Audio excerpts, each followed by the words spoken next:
ઉમરેઠના Bhalej police મથકમાં ગ્રામજનોએ હોબાળો મચાવ્યો છે। બ્રિજની કામગીરીને લઈને ગામમાં ડાયવર્ઝન આપતા ગામના લોકોમાં આક્રોશની લાગણી છે। ગામમાંથી પસાર થતા ભારે વાહનો પર રોક લગાવવા માટેની માંગ છે। ગામના વાહન ચાલકો સામે પોલીસે કાર્યવાહી કરતા રોષ વ્યાપ્યો છે। ઉશ્કેરાયેલા ગ્રામજનોએ પોલીસ મથકમાં હોબાળો કર્યો। હોબાળાને લઈ પોલીસનો ચુસ્ત બંદોબસ્ત ગોઠવાયો છે। એસઓજી, એલસીબી, ઉમરેઠ, ખંભોળજ સહિતનો બંદોબસ્ત ગોઠવવામાં આવ્યો છે।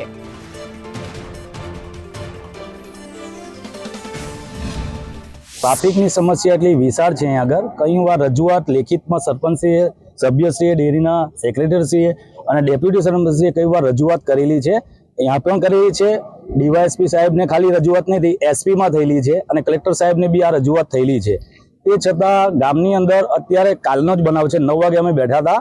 9 વાગ્યાની અંદર અનલિમિટેડ ગાડીઓનો એટલો ભાસ કાફલો ગયો, કોઈ સામે જો આવી જાય તો બી ફેડરલ થઈ જાય।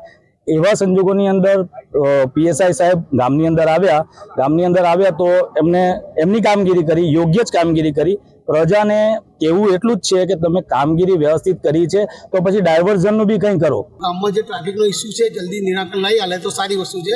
ઘણીવાર અમે એના માટે રજૂઆત કરેલી છે, લેખિતમાં, મૌખિકમાં, બધી વખતે રજૂઆત કરી છે। ગામમાં બ્રિજ બને છે એના માટે જ મોટો ઇસ્યુ છે।